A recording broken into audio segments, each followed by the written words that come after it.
सहनाववतु सहनौ भुनक्तु सह वीर्यं कर्वावहै तेजस्विनावधीतमस्तु मा विद्विषावहै। ओम शांति शांति शांति। हरि ओम। तो अब ये 12वें अध्याय में, इस अध्याय का नाम है भक्ति योग। और इसमें इसकी विशेषता ये है कि भगवान हमें भक्ति कैसे करनी चाहिए, या भक्ति का अभ्यास कैसे करना चाहिए, या भक्ति को कैसे साधना चाहिए, इस अध्याय में कई प्रकार से समझाते हैं। और इस बात को का आरंभ ऐसे होता है कि हमने देखा कि पिछले अध्याय में अर्जुन ने भगवान से विराट रूप दिखाने की इच्छा व्यक्त की, और जब भगवान ने दिखाया वो विराट रूप, तो उस विराट रूप को देखते देखते अर्जुन बहुत विकल हो गए, और उन्होंने बाद में कहा कि मुझे आप अपना जो पहले वाला रूप था वो दिखाइए। तो पिछले वाले अध्याय में मुख्य बात ये थी कि भगवान का विराट रूप, या भगवान पूरे सर्वत्र जगत में कैसे व्याप्त है, ये बात अर्जुन पूछ रहे थे। अब इस अध्याय में अर्जुन पूछ रहे हैं कि ठीक है, हमको समझ में आ गया कि भगवान का विराट रूप कैसा है, भगवान कैसे जगह जगह व्याप्त है, लेकिन अब अर्जुन ये पूछ रहे हैं कि भगवान को समझ लिया, बौद्धिक रूप से समझ लिया, उनका भगवान ने उनको दिव्य चक्षु दिए तो उनके दर्शन भी कर लिए, लेकिन अब ये कैसे हो कि हमारा मन सतत भगवान में लगा रहे। और भक्ति जो है वह यही बात होती है। भक्ति का अर्थ होता है, भक्ति शब्द जो है वो संस्कृत में भज धातु से बना है, और भज धातु का अर्थ होता है जहां पर हमारा ध्यान बार बार जाए। कहते हैं ना कि क्या भज रहे हो, मतलब क्या चीज बार बार याद कर रहे हो। तो भज धातु से भजन भी बना है और उसी से भक्ति भी बना है। और भक्ति का मतलब होता है कि कैसे हमारा ध्यान परमात्मा में लगा रहे, या बार बार जाए, या अधिकांश जो हम जिस जीवन को जीना चाहते हैं उसको अपनी बगैर किसी ज़्यादा उसमें कोई दुविधा है, कोई समस्या है, उसके बगैर कैसे जिया जाए। तो इसलिए भक्ति की आवश्यकता होती है। नहीं तो क्या, भक्ति ना करें आप, और भगवान की जैसा जीवन चल रहा है वैसे चलने दें। अगर जैसा जीवन चल रहा है वैसा ही चलने देंगे तो क्या होगा कि जो कुछ भी है भगवान की कभी याद आएगी और कभी नहीं आएगी। जब नहीं आएगी तो आप अपनी दुनिया के जो इस संसार के जो माया मोह जो समस्याएं हैं उनमें उलझ जाएंगे, और जब भगवान का ध्यान करेंगे तो थोड़ी देर के लिए मन को शांति मिलेगी। तो ये जो उतार चढ़ाव बार बार चलता रहेगा। तो व्यक्ति, भक्त, साधक, हम इसलिए भक्ति करना चाहते हैं जिससे कि भगवान का, हमें भगवान की का लगातार साक्षात्कार होता रहे, और उससे हमारा मन और हमारा वातावरण और हमारा जो जीवन है वो उत्कृष्ट कोटि का बना रहे। अब इसलिए अर्जुन क्या कहते हैं, चलिए देखते हैं। वो कहते हैं, एवं सतत युक्ता ये भक्ता त्वाम पर्युपासते ये च अपि अक्षरम अव्यक्तम तेषाम के योग वित्तमा। तो और ये प्रश्न अर्जुन का ही नहीं, हमारा भी है। हम सभी यही जानना चाहते हैं। क्या जानना चाहते हैं? कि जो अनन्य प्रेमी भक्तजन पूर्वोक्त प्रकार से निरंतर आपके भजन ध्यान में लगे रहकर आप सगुण परमेश्वर को, और जो दूसरे केवल अविनाशी सचरन से निराकार ब्रह्म को ही अतिशेष भाव से बचते हैं, तो इन दोनों के प्रकार के उपासकों में अति उत्तम योगविद्ता कौन है? कौन सा तरीका, कौन सी विधि, कौन सा मार्ग अधिक उत्तम है? अब ये प्रश्न एक ऐसा है, जैसे होता ना कि हमारी मनुष्य जीवन में एक विशेषता होती है, हम सतत तुलना करते रहते हैं, और ये तुलना जो है वो आदिकाल से चली आ रही है। क्यों? क्योंकि यदि हमारे पास खाने को अच्छा है तो हम सोचते हैं, तो अलग बात है, तो दूसरा जो व्यक्ति है वो सोचता है इनके पास अच्छा खाने के लिए, मेरे पास नहीं है। यदि दूसरे के पास अच्छे वस्त्र हैं, अच्छा घर है, तो हम सोचते हैं कि उसके पास देखो अच्छा घर है, अच्छे अच्छे वस्त्र हैं और हमारे पास कुछ नहीं है। तो ये जो तुलना है, क्या है और क्या नहीं है, क्या मेरे पास है और क्या मेरे पास नहीं है, ये ऊहापोह सतत चलती रहती है, हमेशा चलती रहती है। अब ये तो जो ऊहापोह मैंने आपसे कही है बड़ी साधारण जीवन की ऊहापोह है, लेकिन जो लोग भक्ति करते हैं, जो भगवान में जिनका ध्यान जाता है, जैसा कि हमने देखा था कि 7वें अध्याय के 3रे श्लोक में भगवान ने कहा था कि कुछ ही ऐसे लोग हैं जो यत्न करते हैं, और उनमें से कुछ ही ऐसे लोग हैं जो भक्ति करते हैं, और फिर उनमें से कुछ ही ऐसे लोग हैं जो मुझ तक पहुंचते हैं। तो ये जो लोग भगवान के ध्यान में लगते भी हैं, उनके मन में भी लगातार ये प्रश्न उठता रहता है कि व्यक्ति को कौन सा मार्ग श्रेष्ठ है, कौन सा मार्ग लेना चाहिए। और ये जानने के 2 कारण होते हैं। एक कारण तो ये होता है, एक हमारी बौद्धिक प्रवृत्ति होती है, जिसमें हम हर चीज़ को कौन सी अच्छी कौन सी खराब इस वो आप में उलझे रहते हैं। दूसरी एक बात और भी है, हर व्यक्ति चाहता है कि वो अच्छा मार्ग अपनाए, उत्कृष्ट मार्ग, श्रेष्ठ मार्ग अपनाए। तो इसमें तो कोई गलती है नहीं, सभी को करना चाहिए ऐसा। तो इसलिए भगवान यहाँ पर प्रश्न ये आता है कि भक्ति, सगुण भक्ति अच्छी है या निर्गुण भक्ति अच्छी है, और ये प्रश्न आता है। लेकिन भगवान देखिए इस प्रश्न का उत्तर आगे कैसे देते हैं। चलिए इसको अब अगले श्लोक में देखा जाए। हरि ओम। तो अब हम पिछले श्लोक में हमने देखा कि अर्जुन ने प्रश्न पूछा था कि निर्गुण भगवान का, परमेश्वर का ध्यान करना श्रेष्ठ है कि सगुण भगवान का ध्यान करना श्रेष्ठ है। और यह प्रश्न मैं समझता हूँ चिरकाल से, अनादिकाल से, बहुत समय से चला आता है। हम साधक लोग और हम सभी लोग बार बार इसी उलझन में उलझे रहते हैं कि क्या हम सगुण भक्ति करें या हम निर्गुण भक्ति करें। और इसकी समस्या इसलिए भी गंभीर होती जाती है क्योंकि निर्गुण भक्ति, जो भगवान के निर्गुण भक्ति या निराकार या निर्गुण भगवान को जो समझने की विधि है, तरीका है, वो थोड़ी ऐसी है कि वो सहज समझ में नहीं आती। और सगुण भक्ति में क्या होता है, हम भगवान को मनुष्य के आकार में, मनुष्य के रूप में, मनुष्य के व्यवहार में भगवान को मानते हैं और फिर बार बार उनका ध्यान करते हैं। तो अर्जुन का ये प्रश्न था कि दोनों में से कौन सा श्रेष्ठ है, कौन सा अच्छा है। लेकिन भगवान का उत्तर देखिए क्या आता है। वो कहते हैं, मयि आवेश्य मनः ये माम नित्य युक्ता उपासते श्रद्धया परया उपेता ते में युक्त तमा मता। तो कहते हैं, देखो भाई, मुझ में मन को एकाग्र करके जो नित्य युक्त, हमेशा नित्य युक्त मतलब एक दिन हुआ, एक हुआ युक्त और एक हुआ नित्य युक्त। युक्त मतलब अभी थोड़ी देर के लिए युक्त, और नित्य युक्त मतलब रोज रोज युक्त। तो भगवान ये कह रहे हैं कि जो नित्य युक्त उपासना करता है ना, जिन लोगों के द्वारा मेरे मनन भजन करते हुए उपासना नित्य युक्त रोज रोज की जाती है, और अतिशय श्रद्धया पर्योपेता, तो श्रद्धा के साथ की जाती है, वो मेरे मत में ते में युक्त तमा मता।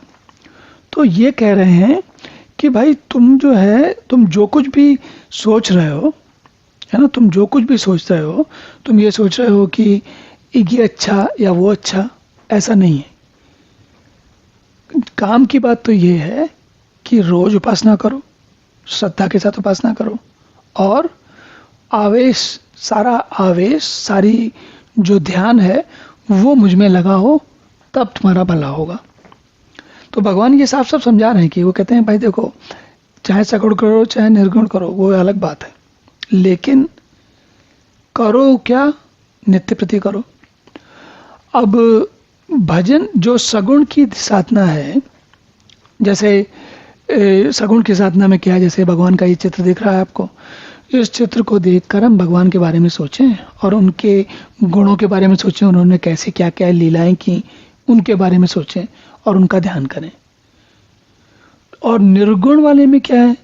निर्गुण वाले में वो वाला है जो पिछले अध्याय में हुआ, जब भगवान ने अपना रूप दिखाया जो सब पूरे जगत में, पूरे ब्रह्मांड में फैले हुए हैं।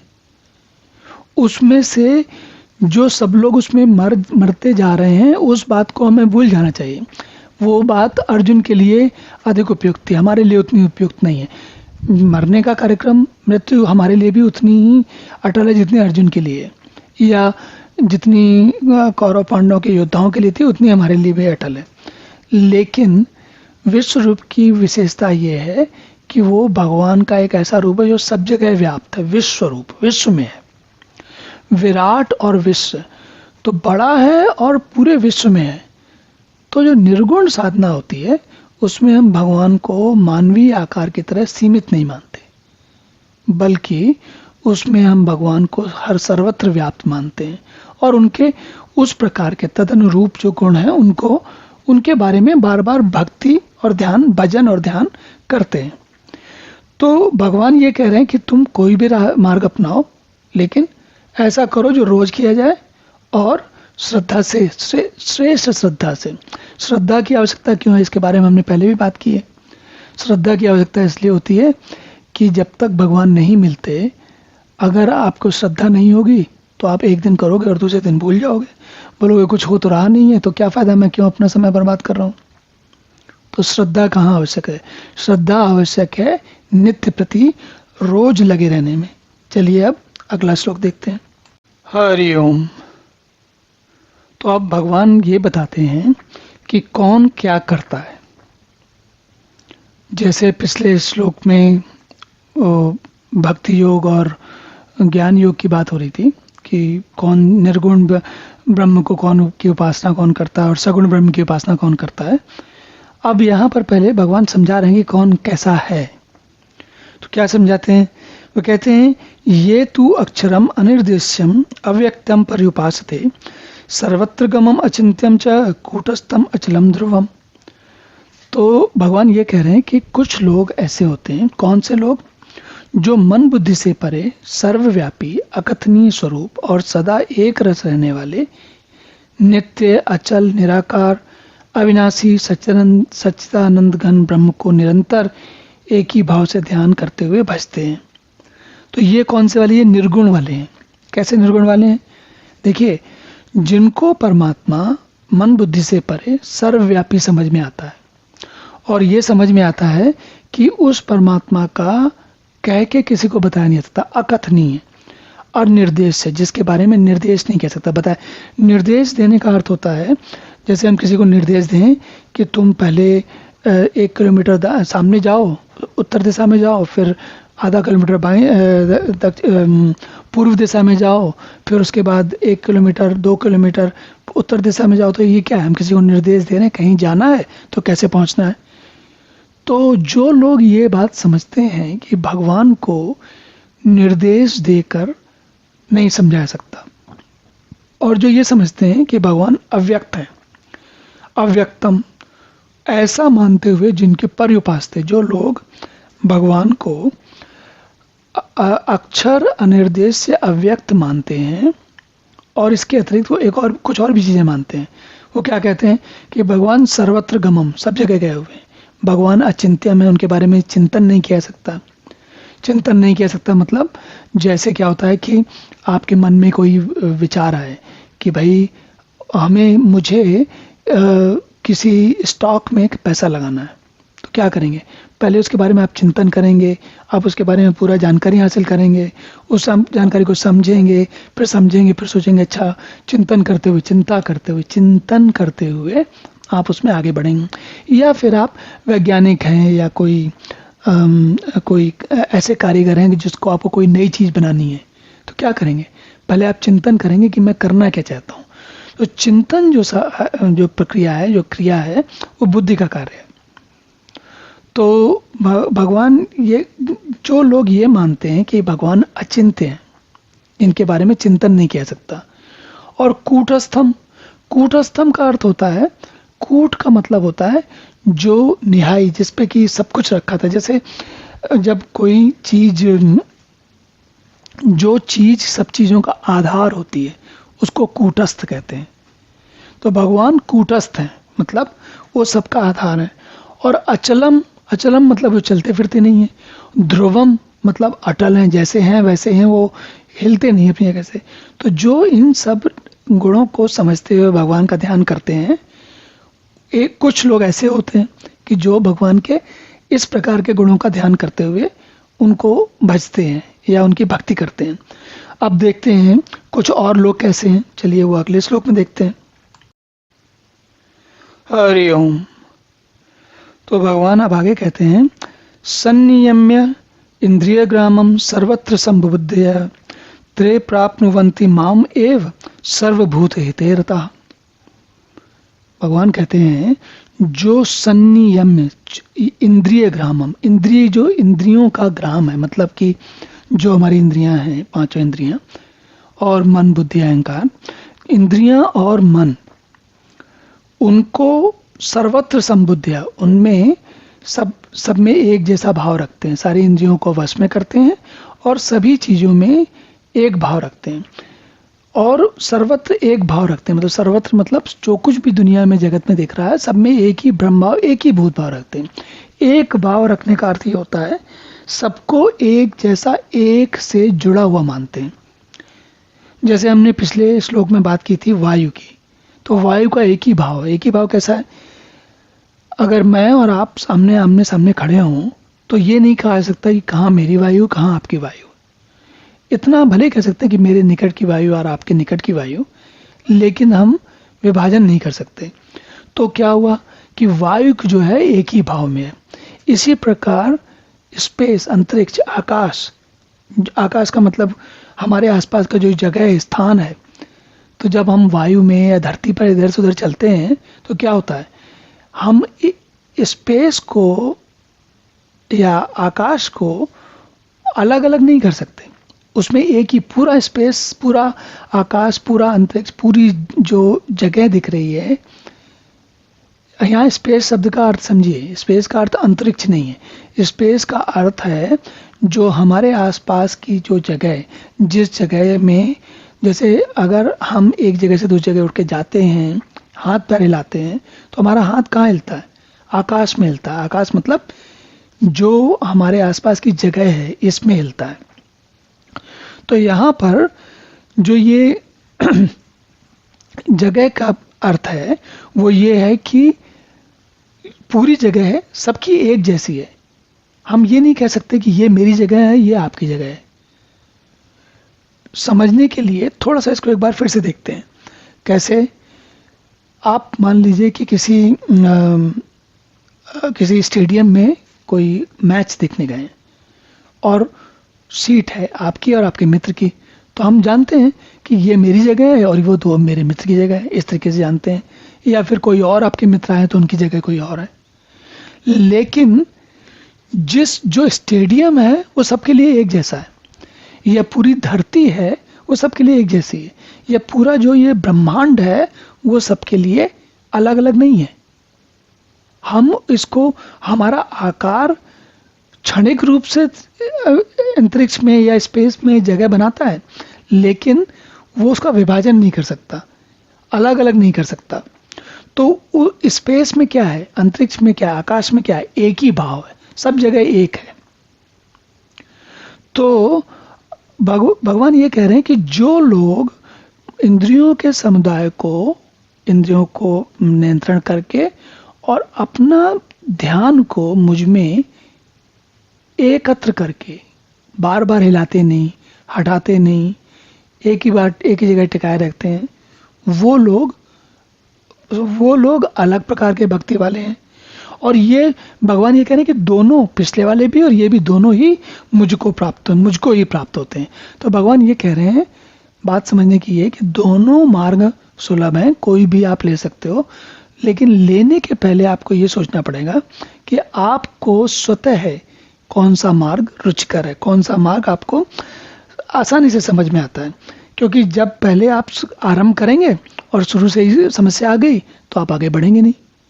इसलिए पहले अपने रुचिकर मार्ग पर चलें और फिर आगे सोचें कि क्या करना है।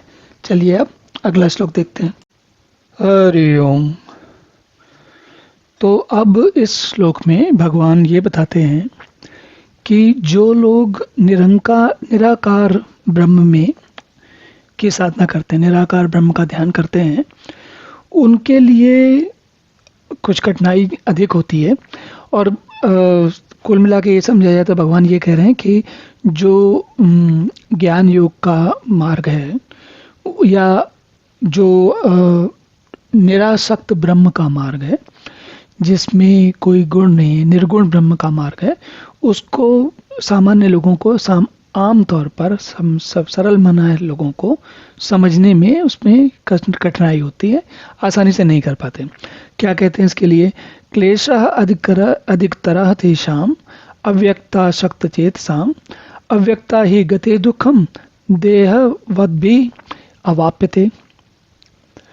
तो कहते हैं कि क्लेशः अधिकतर तेषाम, उन लोगों को अधिकतर क्लेश हो जाता है। क्यों?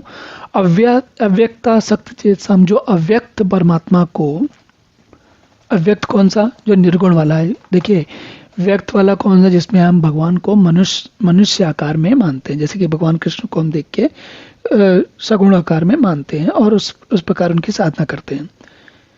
तो भगवान कह रहे हैं कि अव्यक्ता ही गति दुखम, अव्यक्त का जो रास मार्ग है, ऐसी गति, उन लोगों की गति जो अव्यक्त परमात्मा को जानने का चेष्टा करते हैं, उनके लिए जो देहाभिमानी है। देहाभिमानी का मतलब है हम सभी लोग, हमको क्या है, हम शरीर, सभी देहधारी हैं, शरीर है हमारे पास।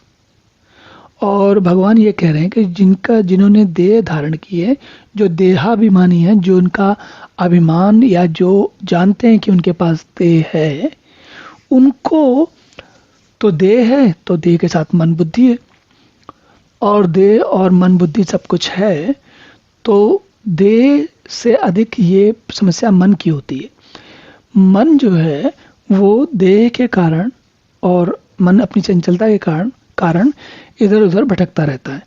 तो व्यक्ति का मन ठीक से लगता नहीं और इसलिए अव्यक्त की साधना करना कठिन होता है।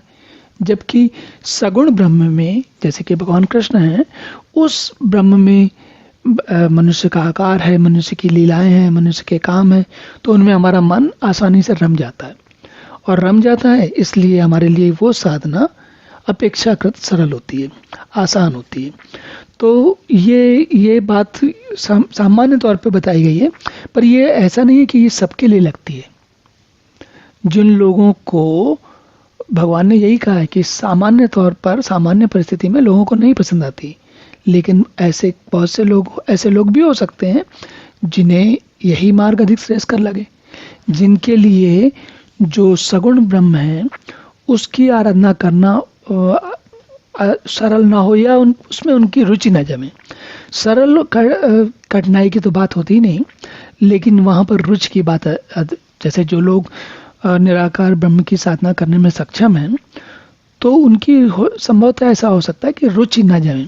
और ये स्थिति भी तभी तक रहती है जब तक कि निराकार ब्रह्म तक व्यक्ति पहुँच नहीं जाता। पहुँचने के बाद तो फिर क्या निराकार और क्या साकार, सब एक जैसा, तो फिर कोई समस्या नहीं। तो अब ये इस बात को जानने के बाद कि सामान्य व्यक्ति को सगुण ब्रह्म की उपासना करनी चाहिए, अब हम आगे बढ़ते हैं। हरि ओम। तो अब भगवान आगे कहते हैं, ये तो सर्वाणि कर्माणि मयि सन्न्यस्य मत्परा अनन्येन ये एव योगेन माम ध्यायन्त उपासते। तो कहते हैं ये तो सर्वाणि कर्माणि, जो अपने सारे कर्मों को, सर्वाणि कर्माणि, सारे कर्मों को मयि सन्न्यस्य मत्परा, जो अपने सारे कर्मों को मेरे लिए और मुझे, या फिर मुझे समर्पित करके, संन्यस्त। संन्यस्त का अर्थ है यहाँ पर सब कुछ भूल के, सब कुछ समर्पित करके, अर्पण करके। तो भगवान कहते हैं कि जो अपने सारे कर्मों को मुझ में समर्पित करके कार्य करते हैं, वो अनन्य भक्ति योग से कार्य करते हैं, जो लगे रहते हैं, लगातार भजते रहते हैं, जो क्या करते हैं, बल्कि इसको यूं समझें हम कि जब हम अपना जीवन दो तरीके से जीते हैं। एक होता है अपने कर्मों में व्यस्त रहते हैं, वही सारे काम करते रहते हैं। दूसरा होता है कि सारे कामों को करते समय भी अपने कर्मों को, जो भी उसके कर्म हैं हमारे, उन कर्मों को करते समय भी हमारा ध्यान जो है वो परमात्मा में लगा रहता है। या यूं कहें कि हम जब भी कोई काम करते हैं तो उस समय कार्य को करते समय हम ये मान के चलते हैं, मान के नहीं चलते बल्कि हम ये समझ के चलते हैं कि हम जो भी कार्य कर रहे हैं वो परमात्मा का कार्य है। इसका क्या अर्थ हुआ? तो देखिए, इस बात को एक अलग प्रकार से समझते हैं कि मान लीजिए आप स्वयं अपना व्यापार करते हैं। यदि आप अपना स्वयं का व्यापार करते हैं तो क्या होता है, उसमें जो भी लाभ हानि हो रहा है वो सारी आपकी समस्या होती है। क्यों? क्योंकि अगर लाभ हो रहा है तो आपको सुख उसका मिलने वाला है, उसका लाभ मिलने वाला है, और अगर हानि हो रही है तो चिंता आपको हो रही है। यदि कोई कार्य करना है और समय से नहीं हुआ तो आपको तनाव हो जाता है। लेकिन यदि आप किसी और व्यापार में काम करते हैं, आप कर्मचारी हैं, तो क्या होता है, जितनी देर आप काम पर हैं तब तक तो आप काम के बारे में चिंता करते हैं। लेकिन जब आप काम पर नहीं हैं तो आपको कोई आवश्यकता चिंता करने की जरूरत नहीं होती, कोई आवश्यकता नहीं होती। क्यों? क्योंकि आप सोचते हैं भाई मेरा काम थोड़ी, मेरा जितना काम था मैंने उतना कर दिया, उसके आगे का काम अब मैं तो मालिक हूं नहीं, जो मालिक है वो जाने। तो क्या होता है कि उसमें हमारी आंशिक जिम्मेवारी होती है। हम क्या कर रहे हैं, हम जब तक काम कर रहे हैं तब तक तो उस पर मन लगा के काम कर रहे हैं, लेकिन जब हम काम नहीं कर रहे तो हम उसकी चिंता नहीं कर रहे होते। जबकि तो दोनों स्थितियों में आपको अंतर भली भांति समझ में आएगा कि भाई एक में काम दोनों स्थितियों में कर रहे हैं हम, लेकिन एक में चिंता कम है, एक में चिंता ज़्यादा है। और ज़्यादा किस में है? जिसमें सब कुछ आप ही का है। अगर काम बिगड़ने वाला है तो उससे सारा, अगर आपका नुकसान होने वाला है तो स्वाभाविक है आपकी चिंता अधिक होगी। अब भगवान क्या कह रहे हैं? भगवान ये कह रहे हैं कि तुम अगर अपने सारे कार्यों को ये मान के चलो, ये समझ के चलो कि मालिक मैं हूँ, जो कुछ मैं कर रहा हूँ, जो कुछ करने वाला हूँ वो मैं हूँ।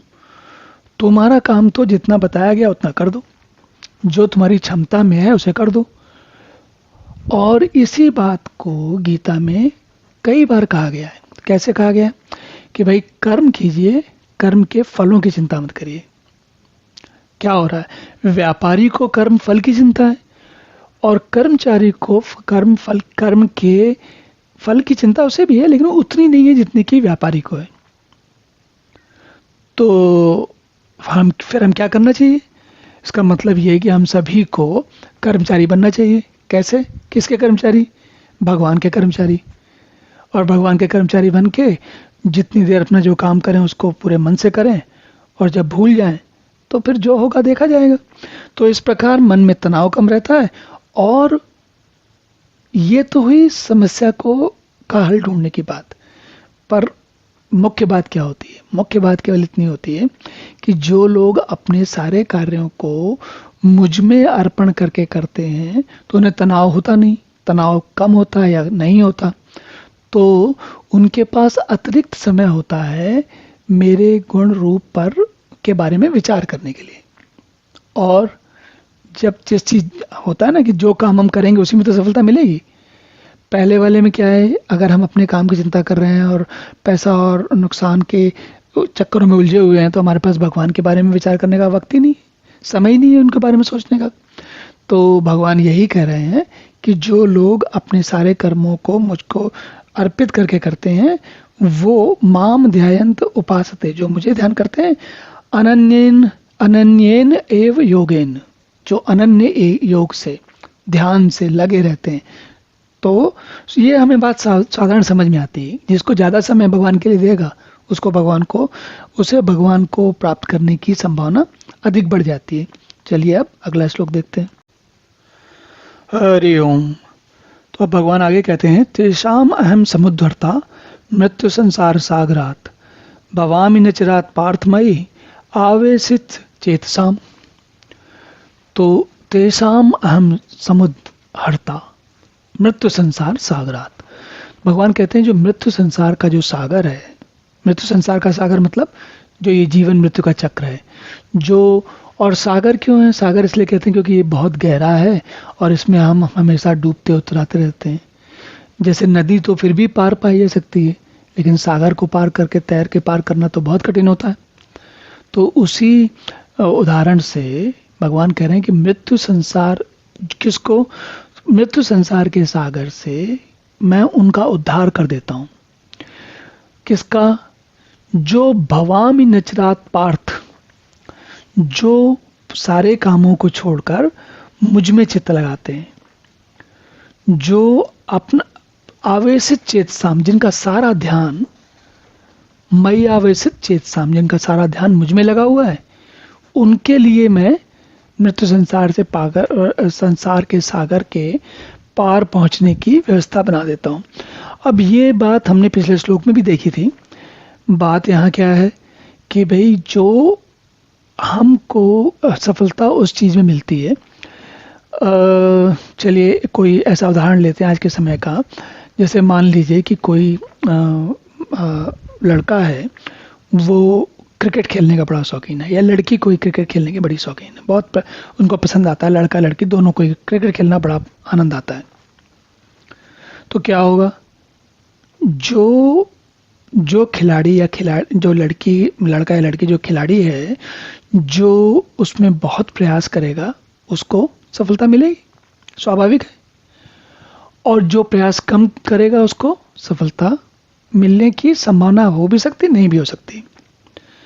तो ये बात हमें संसार में अपने इस जीवन में अच्छी तरीके से समझ में आती है। जितना श्रम करेंगे, जितना परिश्रम करेंगे, उतना ही लाभ होता है। तो भगवान यही कह रहे हैं कि जो मुझ में चित्त लगाते हैं मैं उनका भला कर देता हूँ। जैसे हम संसार की चीजों में चित्त लगाते हैं तो वो मिलती हैं, और अगर भगवान में चित्त लगाएंगे तो भगवान मिलेंगे। ये समझना तो स्वाभाविक है।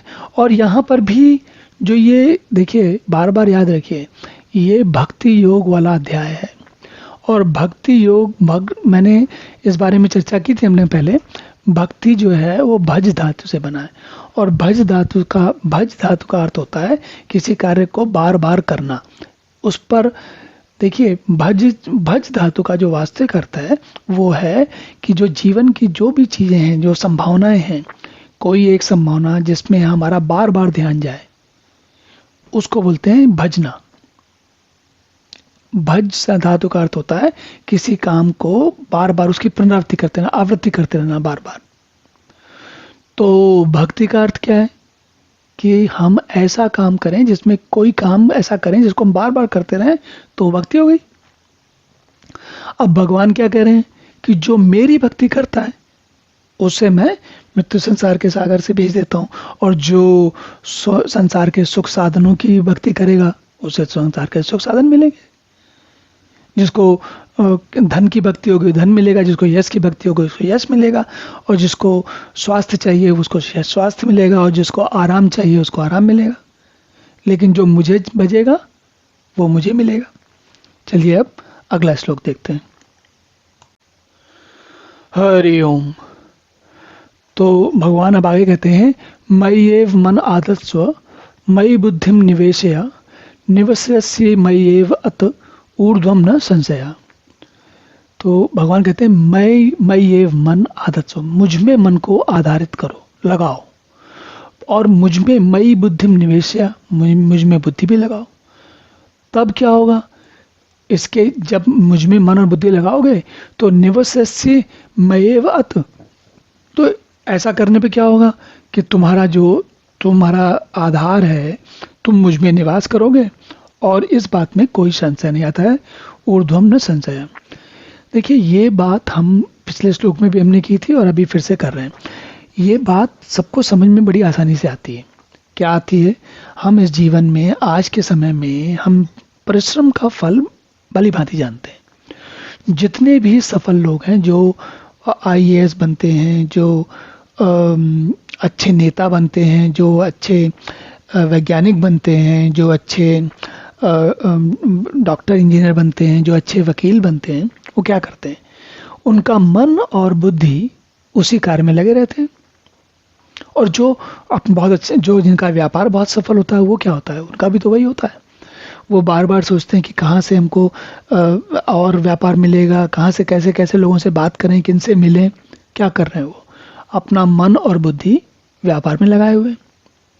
तो भगवान ये बात जो भगवान की है, वो हम सबको बड़ी सरलता से समझ में आई। कम से कम आज के समय के व्यक्ति को तो बहुत ही आसानी से समझ में आई। क्यों? हम सभी इस प्रकार की सफलता का लगातार स्वाद चखते रहते हैं, लगभग लगातार। अब किसी को देखिए, आज के समय में बच्चों को पढ़ने के लिए कहा जाता है, खेलने के लिए कहा जाता है, या कोई उनके अंदर और प्रतिभा है, तो उस प्रतिभा के लिए कहते हैं कि अलग बार बार प्रयास करो। तो आजकल के समय में जो जैसे टीवी में जो कुछ ऐसे प्रोग्राम आते हैं जिनमें कि बहुत अलग अलग प्रकार की प्रतिस्पर्धाएं होती हैं, कभी नाटक की, कभी नृत्य की, कभी किसी और शरीर सौष्ठव की। उसमें क्या होता है? वही लोग पहुंचते हैं जो बहुत प्रयास करते हैं। तो हमको सबको, अधिकांश लोगों को पता है कि भाई अगर कोई काम साधना है तो उसमें लगना पड़ेगा। तो भगवान यही कह रहे हैं कि भाई तुम जिसमें मन को लगाओगे, मुझ में मन को लगाओगे, मुझ में बुद्धि को लगाओगे, तब तो मुझ में ही निवास करोगे, मतलब मुझे ही प्राप्त करोगे। मतलब जितना समय लगाओगे, जितना गुड़ डालोगे, उतना मीठा होगा। चलिए अब अगला श्लोक देखते हैं। हरि ओम। तो भगवान अब आगे कहते हैं, अथ चित्तम समाधातुम न शक्नोषि मयि स्थिरम अभ्यास योगेन ततो मामिच्छाप्तुम धनंजय। यदि अथ चित्तम समाधातुम न शक्नोषि मयि स्थिरम, यदि तुम्हारे साथ ऐसी समस्या है, तुम उन लोगों में से एक हो जिनका मन टिकता नहीं एक जगह पर, जो मन को, बुद्धि को संभाल कर, न शक्नोषि मयि स्थिरम, जिनको अपनी स्थिर होके अपनी बुद्धि को, मन को मुझ में नहीं लगा सकते। जो लोग नहीं लगा सकते उनके लिए क्या मार्ग है? तो उनके लिए भगवान ने बहुत साधारण मार्ग बताया है। क्या कहते हैं? अभ्यास योगेन ततो माम। क्या करो? अभ्यास से, अभ्यास का योग करो या योग का अभ्यास करो। कैसे? जो चीजें, जो भी काम करो, अपना कोई भी काम करते करते धीरे धीरे अपने मन में, मन तो आपका रुकता नहीं है, आपका मन ऐसा है जो बहुत जल्दी भटक जाता है, मान लीजिए। तो अब आप क्या करेंगे? ये तो नहीं है कि हम अब कुछ करेंगे ही नहीं। तो यहाँ रास्ता भगवान ये बता रहे हैं कि पहले धीरे धीरे अभ्यास डालो। कैसे अभ्यास डालो? चाहे अलग अलग प्रकार से, जैसे अलग अलग नियम बना लो। भाई कभी कोई क्या कर सकता है कि मैं दिन में एक नियम बना लिया, अपने फ़ोन में एक अलार्म लगा लिया कि सुबह 10 बजे एक बार हम भगवान का ध्यान करेंगे, या 12 बजे करेंगे, या ऐसी कोई व्यवस्था बना ली, या कोई दूसरा तरीका बना लिया, जैसे कि सुबह हम शाम को 7 बजे 8 बजे जब व्यापार से घर, कार्य से घर लौटेंगे तो एक बार जरूर करेंगे। तो धीरे धीरे ये होता है अभ्यास। हमने क्या किया? समय को, एक समय उसके लिए तय कर लिया और उस समय पे वाला काम किया। तो ये बात भी हमें, ये दोनों बातें हम आज के समय के लोगों को बड़ी आसानी से समझ में आती हैं। जैसे देखिए सेना वगैरह में, सेना में, पुलिस में, या खेल खिलाड़ी वगैरह, वो क्या होता है, उनकी सारा जो उनका सफलता उनके अभ्यास पर निर्भर करती। सेना का सैनिक जितनी अधिक अभ्यास करता है, युद्ध का अभ्यास करता है, उतना ही युद्ध के समय में काम आता है। इसी प्रकार पुलिस वाले का है, इसी प्रकार खेल वाले का है, और इसी प्रकार मान लीजिए वकील या डॉक्टर को ले लीजिए। जो सर्जन बहुत सारे ऑपरेशन करता है, कहते हैं उसका हाथ बिल्कुल सदा हुआ है, बहुत अच्छा ऑपरेशन करता है वो। या फिर जिस डॉक्टर के पास बहुत सारे रोगी आते हैं जिनको देखने का समय मिलता है, या नहीं भी आते हैं, तो जहाँ भी किसी सरकारी अस्पताल में या अपना क्लिनिक करा के जैसे भी करता है, अगर बार बार लोगों को देखता है तो उसका अभ्यास सघन होता जाता है। जब अभ्यास सघन हो जाता है तो प्राप्त करना सफलता प्राप्त करना सरल हो जाता है। तो भगवान यही कह रहे हैं कि अभ्यास रूप से मुझ में चित्त लगाने का, मुझ में मन लगाने का, मुझ में बुद्धि लगाने का धीरे धीरे अभ्यास करो। अभ्यास के रूप के अभ्यास रूप योग के द्वारा मुझे प्राप्त करो। और ये तरीका हमको समझ में आता है। चलिए अब अगला श्लोक देखते हैं। हरि ओम। तो अब भगवान कहते हैं कि अभ्यासे अपि असमर्था असीमत कर्म परमा भव मदर्थम अपि कर्माणि कुर्वन् सिद्धिम अवाप्स्यसि। तो भगवान एक एक करके विभिन्न विधियां बता रहे हैं। तो आप कहते हैं कि यदि अभ्यास में भी असमर्थ हो तो केवल मेरे लिए कर्म करने के परायण हो जाओ। इस प्रकार अपने जितने भी नित्य कर्म है, मेरे सारे कर्म मुझको निमित्त करके करो। मुझको निमित्त करके करने का अर्थ ये है कि जो जैसे हम मान लीजिए कोई शारीरिक काम करते हैं या फिर कोई मानसिक काम करते हैं, तो उन दोनों कार्यों में हम जो करें, वो जो भी काम करें उसमें ये मान के चलें कि ये भगवान का काम है, मेरा काम नहीं है। तो हमने पिछले में भी कहा था, पिछले में भी यही बात कही थी कि भाई अभ्यास करने के लिए कैसे करो। तो ये कहा कि भाई अभ्यास करने का समय बनाओ या एक ही कार्य को रोज रोज करने का अभ्यास करो, इस प्रकार की बात करो। लेकिन कुछ लोगों के लिए अभ्यास करना भी कठिन होता है क्योंकि उनको समय नहीं मिलता, या तो समय नहीं मिलता या स्थिति ऐसी नहीं बन पाती कि वो अभ्यास कर सके रोज रोज। तो भगवान ये कह रहे हैं कि कुछ तो जो कुछ भी करते हो, अब रोज अभ्यास नहीं कर सकते, तो जो जिंदगी जीते हो, जो काम करते हो, उसी को मुझे अर्पित करके करो। तो हमने देखा कि 3-4 चरण हो गए। पहला तो हुआ निर्गुण का, निर्गुण भक्ति करो। निर्गुण ना हो तो सगुण भक्ति करो। सगुण भक्ति में मन लगाओ। अगर उसमें मन न लगे तो अभ्यास करो।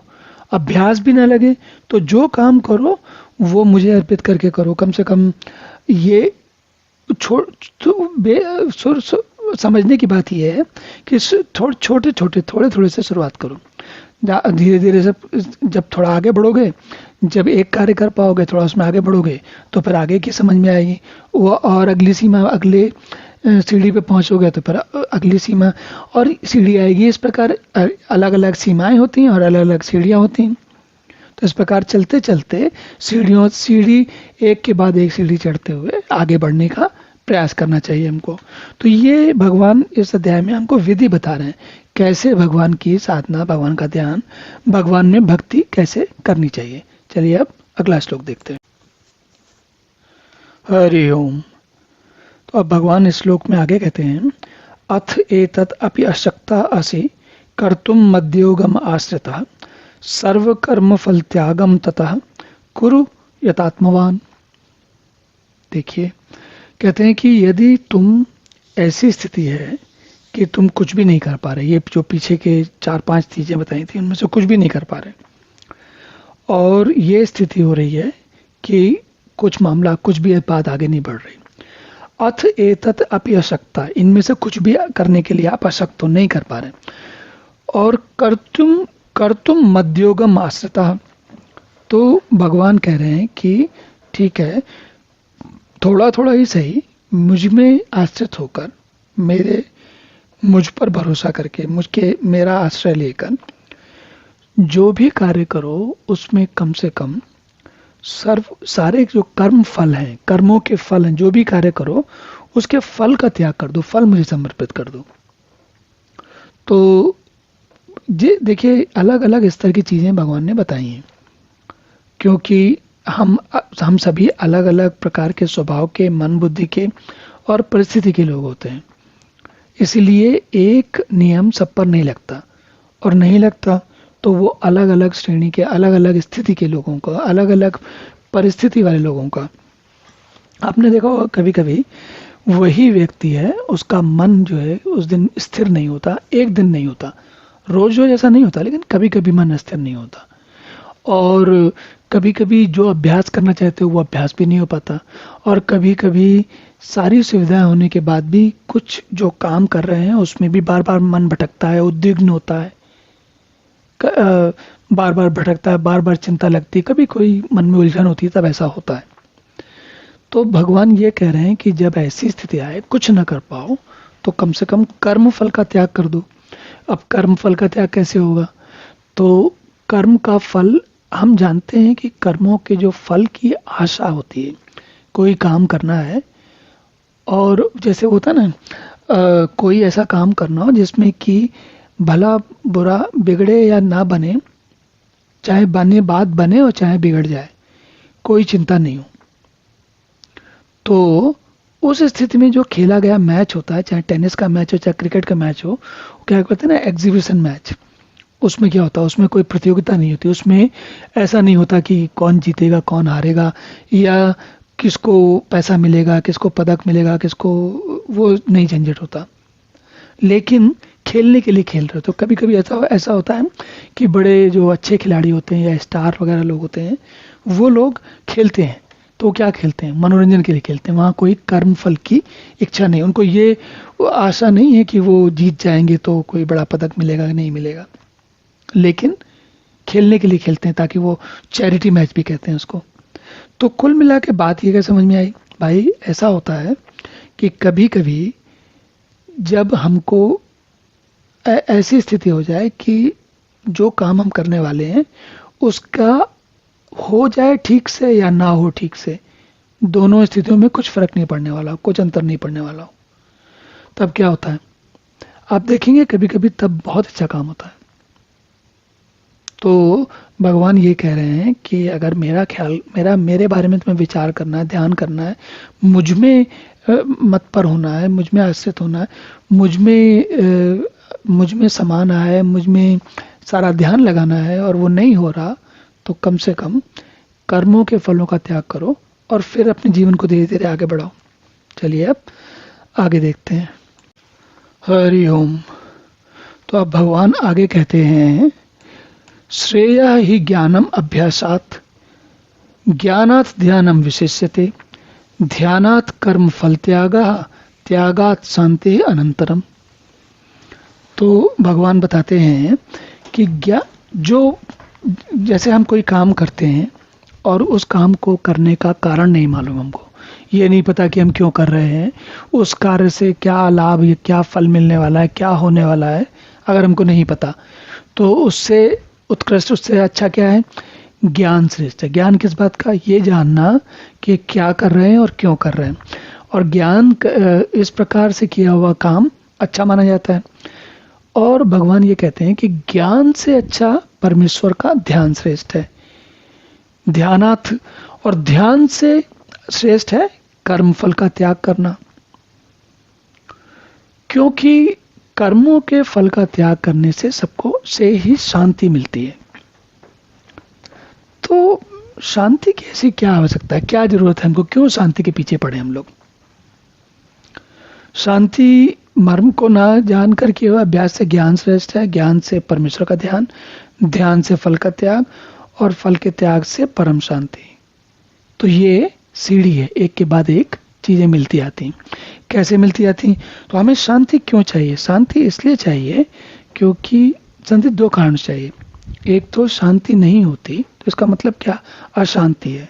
अशांति का क्या मतलब है, जो आपका मन उलझन में है, आप लगातार किसी न किसी बात को लेकर कष्ट में हो, उलझन में हो, पीड़ा हो रही है आपको। शांति और खाली पीड़ा की बात नहीं है, मान लीजिए शारीरिक पीड़ा ना भी हो, या यदि मानसिक पीड़ा है या मानसिक अशांति है, जैसे कि आप कभी कभी क्या होता है कि हम कोई समस्या नहीं, कोई काम, कोई असुविधा नहीं, कोई कष्ट नहीं है, लेकिन अपने काम में बहुत जोर से लगे हुए हैं, तो क्या थकान नहीं होती? नहीं, थकान होती है, और वो जब काम पूरा हो जाता है या खत्म हो जाता है या रुक जाता है, तब वो थकान पता चलती है।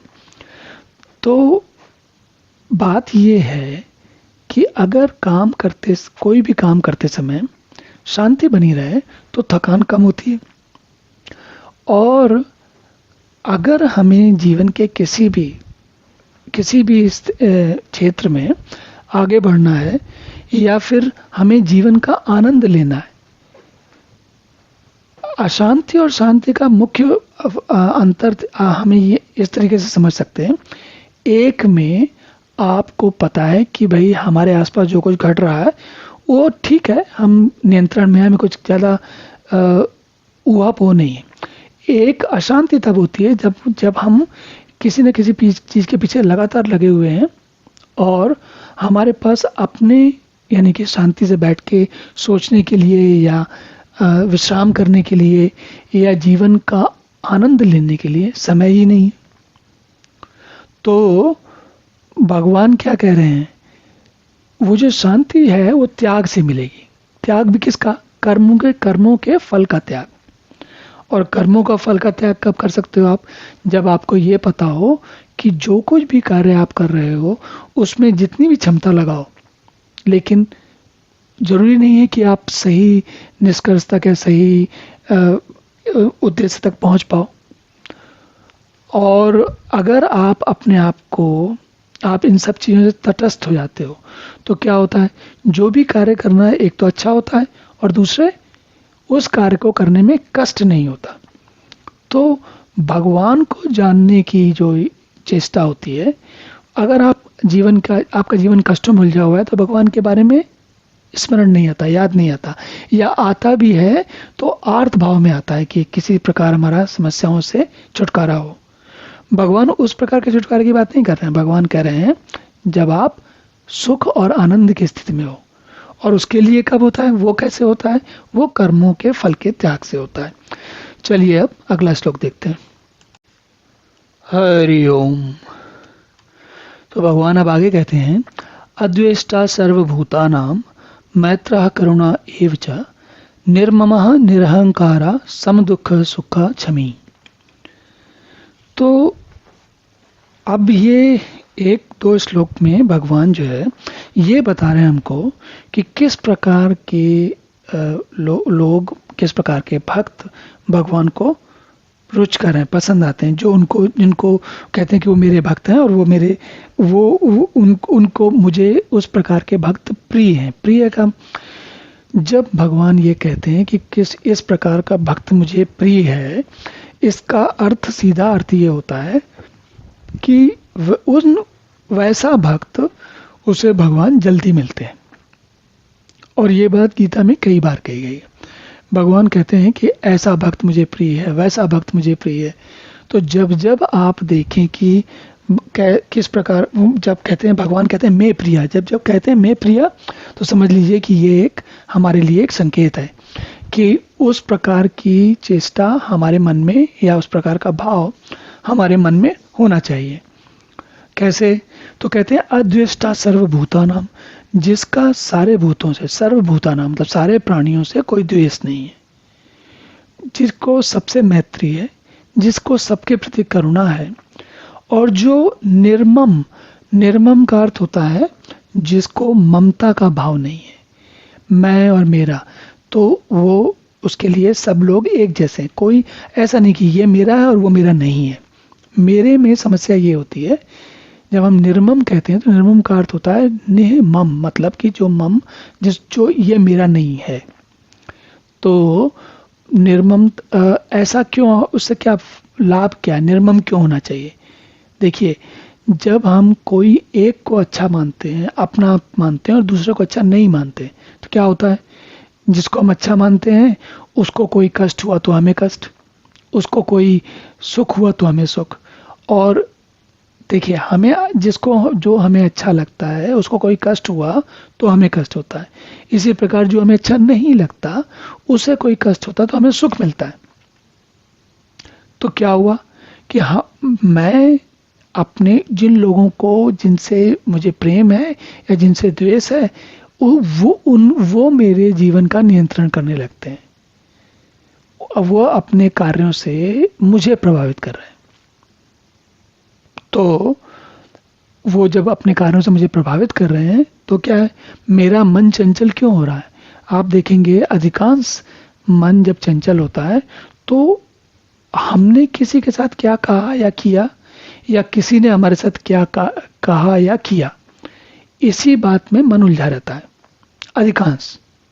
कभी कभी और भी बातें होती हैं, लेकिन अधिकांशतः अगर आप पूरे जीवन पे आप नज़र डालो अपने पुराने, तो आपको याद आएगा कि सबसे अधिक जो है आपको वही चीजें कष्ट देती हैं कि किसी ने आपके मन का किया और किसी ने आपके मन का नहीं किया। तो भगवान ये कह रहे हैं कि भाई देखो, अगर तुम ममता से रहित हो, निर्मम हो और निरअहंकार, अहंकार का मतलब यहां पर है जब हम कोई काम करते हैं, यहां पर अहंकार को सामान्य भाषा में घमंड की तरह लिया जाता है, पर घमंड से अधिक आप इसको ये समझिए, अहम करोति, मैं करता हूं, ये मेरा अहंकार है। उसमें क्या समस्या है? अरे भाई मैं कर रहा हूं तो मैं कर रहा हूं, उसमें मेरा अहंकार होने में क्या समस्या है? समस्या ये होती है कि मैं करता हूं इसलिए मैं फेल हो गया, मैं करता हूं इसलिए मुझे जो मुझे चाहिए था वो नहीं मिला, या मैं करता हूं इसलिए ऐसा हो गया और देखो कोई और नहीं कर पाया। तो ये जो भाव होते हैं ये हमें उलझाने का काम करते हैं।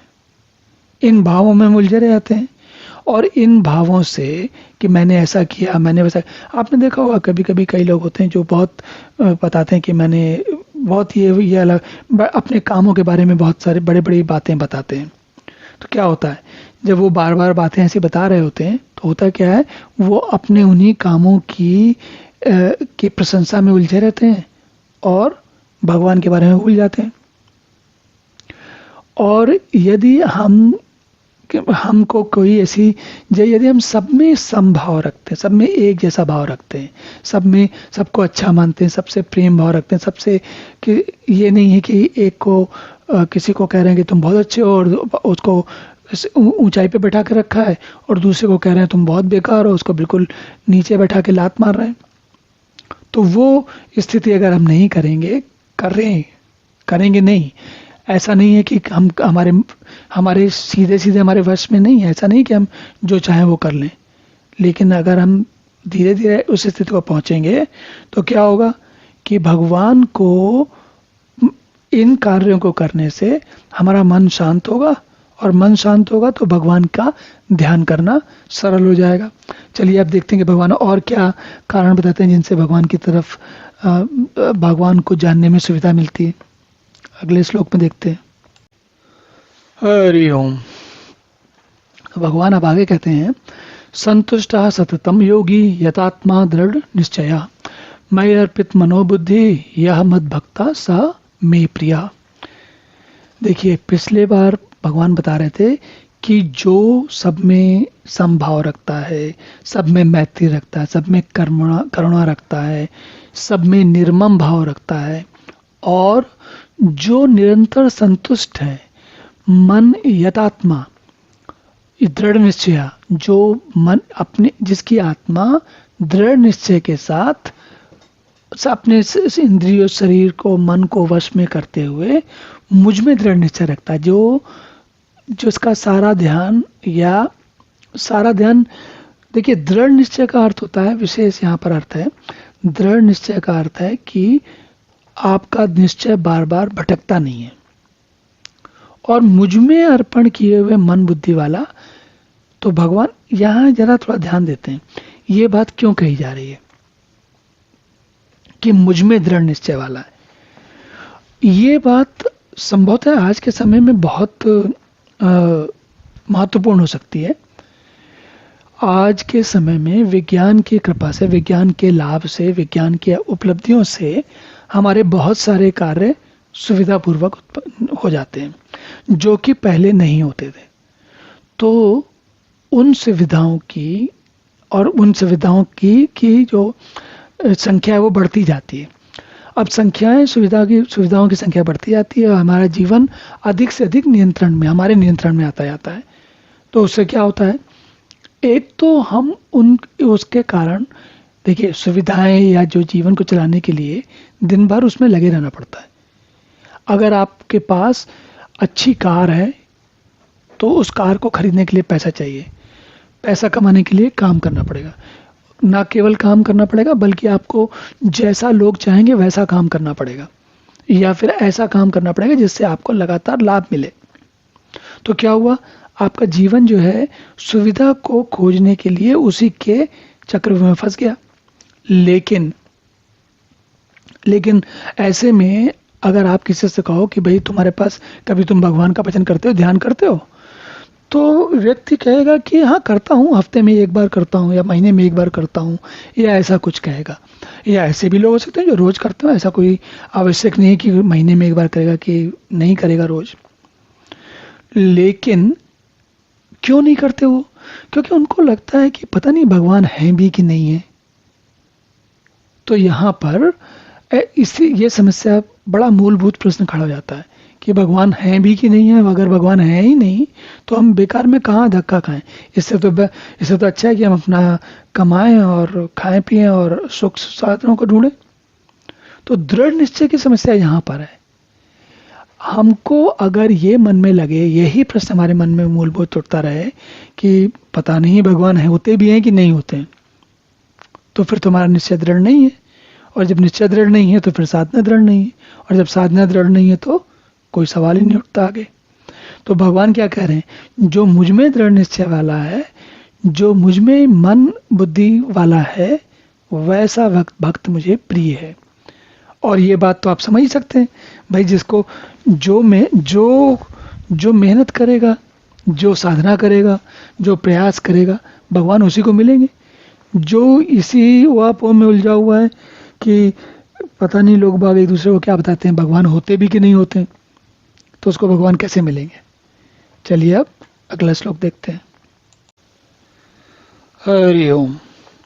तो अब भगवान आगे कहते हैं, यस्मान नो द्विजते लोको लोकान नो द्विजते चया हर्षामर्ष भयो द्वैगैर मुक्तो यह स च मे प्रिया।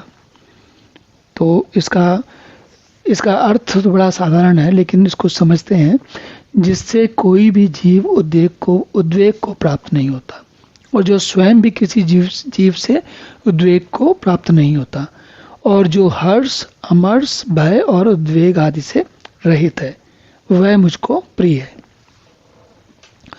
तो यहाँ पर बात समझने की ये है कि जिसको किसी से परेशानी नहीं, कष्ट नहीं, उद्वेग नहीं है, उलझन नहीं है, झगड़ा नहीं है, झंझट नहीं है, और जिससे किसी और को कोई कष्ट नहीं है, उलझन नहीं है, झंझट नहीं है, और उसको, और जो हर्ष अमर्ष, यानी कि हर्ष का मतलब बहुत ज़्यादा खुश होना या प्रसन्न होना, और अमर्ष मतलब हर्ष ना होना, भय और उद्वेग, जो भी चीज़ें, ये जितनी भी बातें हैं, ये सारी की सारी उसको ज़्यादा परेशान नहीं करती, डर नहीं लगता। तो यहाँ पर उन सभी बातों की बात है जो कि कुछ अच्छी भी हैं, जैसे हर्ष होना अच्छी बात होती है, और भय और उद्वेग से अच्छी बात नहीं है, अमर्ष भी अच्छी बात नहीं है। तो भगवान ये कह रहे हैं, जिसको इन सब चीज़ों से बहुत अंतर नहीं पड़ता, ये चीज़ें परेशान नहीं करती, जो इनके चक्कर में उलझता नहीं है, वैसा भक्त मुझे प्रिय है। हमने देखा ऐसा क्यों कहते हैं भगवान? देखिए, हर्ष में क्या समस्या, पहले हर्ष में क्या समस्या वो देखते हैं। उद्वेग या भय में या अमर्ष में तो सबको पता है। हर्ष की समस्या ये है कि कोई बात जब हमें बहुत हर्षित करती है, तब क्या होता है, हम उस हर्ष के भाव विभोर हो जाते हैं और उसमें खो जाते हैं। खो जाने से वैसे कोई समस्या नहीं है, अच्छी बात है, हर्ष होना चाहिए।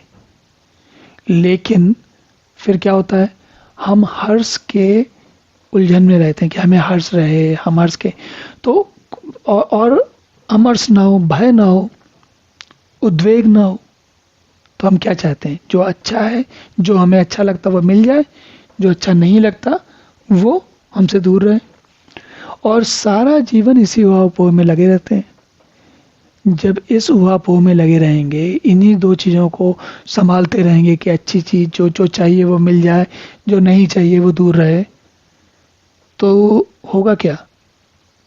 हमारा मन बुद्धि और आत्मा, हमारा मन बुद्धि शरीर आत्मा तो एक ही है। क्या होगा फिर? हमारा भगवान में ध्यान की जगह हमारा ध्यान चला जाएगा इन्हीं सब चीज़ों को संभालने में। तो भगवान ये कह रहे हैं, जिसको ये समस्या नहीं होती वह भक्त मुझे प्रिय है। इसका अर्थ ये हुआ कि वह ऐसा व्यक्ति जिसको ये समस्याएं नहीं है, उसे भगवान को की साधना में सफलता मिलती है, और उसे परमात्मा की प्राप्ति में भी सफलता मिलती है। तो जैसा कि हमें ऐसा बनना चाहिए। कैसा? जो हर्ष अमर्ष भय उद्वेग आदि से रहित हो। अब बनना चाहिए क्या मतलब क्या? बटन दबा के तो नहीं बन सकते, प्रयास करना पड़ता है, समझना पड़ता है कि क्या क्यों ऐसा गड़बड़ हो रहा है, क्या करें कि ये सब समस्याएं हमारे को हमें ना हो, और फिर धीरे धीरे हम फिर उसमें सफलता पाते हैं। सफलता का सबसे पहला जो चरण है वो ये है हमारा इस बात पर ध्यान जाना। चलिए अब अगला श्लोक देखते हैं। हरि ओम। तो अब भगवान आगे कहते हैं, अनपेक्षा शुचि दक्ष उदासीन गतव्यथा सर्वारंभ परित्यागी यह मद्भक्ता सह में प्रिया। तो भगवान कहते हैं कि जो पुरुष आकांक्षा से रहित, बाहर भीतर से शुद्ध, चतुर, पक्षपात से रहित और दुखों से छूटा हुआ है, वह सब आरंभों का त्यागी, मेरा भक्त, मुझको प्रिय है। तो अनपेक्षा, जिसकी कोई अपेक्षा नहीं है। शुचि, जो बाहर भीतर से शुद्ध है, जिसके अंदर कोई मैल नहीं, कोई मल नहीं है। दक्षा, दक्ष मतलब दक्ष हम जानते हैं, चतुर। दक्ष उस व्यक्ति को कहते हैं जो कोई भी कुछ कुशल होता है, जिसके अंदर कुछ ऐसी, जो भी कोई भी कार्य करता है तो उसको संपूर्णता से करता है, उसको कहते हैं दक्ष। उदासीनो गतव्यता, तो जो व्यथाएं होती हैं उनकी उसकी गता हो जाती हैं, गता मतलब खत्म हो जाती हैं, चली जाती हैं, पूरी हो जाती हैं। और उदासीन होता है वो जो उसके व्यथाएं होती हैं, दुख होते हैं, उनसे वह उदासीन हो जाता है। उदासीन का हमने अर्थ पहले भी देखा है। उदासीन का अर्थ होता है कि दुख या सुख जो भी आए, विशेषकर दुख यदि जीवन में आए तो उनको उनसे बहुत ज़्यादा विचलित नहीं होता, बहुत व्यथित नहीं होता, बहुत परेशान नहीं होता, और उनको जीवन का एक भाग, एक अंग मानकर आराम से उनके साथ जीवन व्यतीत करता रहता है। इसके अतिरिक्त भगवान कहते हैं कि वो मेरा मद्भक्त है, मेरा भक्त है, मेरा प्रिय है, जो सर्वारंभ परित्यागी। तो सर्व आरंभ मतलब सारे आरंभों का, आरंभ का परित्यागी है। इसका अर्थ थोड़ा देखने में ऐसा लगता है कि आरंभ का परित्यागी, इसका क्या अर्थ हुआ? तो उसका अर्थ ये होता है, आरंभ होता है इच्छाओं का, जीवन में उन चीज़ों का, उन वस्तुओं का जिनमें हम अटक जाते हैं, जिनमें हम आसक्त हो जाते हैं। एक उदाहरण लीजिए।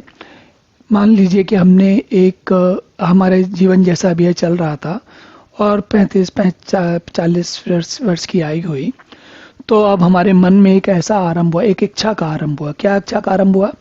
कि अभी तक हम किराए के मकान में रह रहे हैं, अब हमको किराए के घर में रह रहे हैं, अब हमारा अपना घर होना चाहिए। तो क्या होगा कि व्यक्ति पहले उसके लिए देखेगा मेरे पास कितने पैसे हैं, कहाँ से पैसे लाए जाएं, क्या किया जाए। तो क्या हुआ? एक नए कार्य का आरंभ हुआ। किसका आरंभ का हुआ? ऐसे कार्य का आरंभ हुआ जो कि अब हमको अटकाए रखने वाला है। और घर, मकान या जो आवास होता है वो, उसकी कोई सीमाएं नहीं है, छोटा भी हो सकता है, बड़ा भी हो सकता है, बहुत महंगा भी हो सकता है, साधारण भी हो सकता है। तो जैसी स्थिति है वैसा आरंभ हो जाएगा। एक बार आरंभ हुआ तो अब जीवन भर आप उसके, मान लीजिए कि आपने अपनी इच्छा अनुसार मकान बना लिया, घर बना लिया, तो क्या होगा? एक समय आएगा 15, 20, 25, 30, 35, 40 साल के बाद, जब आपका दुनिया, मान लीजिए कि अभी आप 35-40 साल के हैं और 80, 85, 90 तक आपका जीवन छोड़ने का समय आ रहा है, तो क्या होगा? वो जो आरंभ किया था अपने घर का, वो अभी तक आपके साथ चिपका हुआ है। आपका मन करेगा कि अब ये मेरे बच्चों को मिल जाए, बच्चों के बच्चों को मिल जाए, या फिर हो सकता है उस मकान के कारण बच्चों में आपस में झगड़ा हो रहा हो। तो क्या हुआ?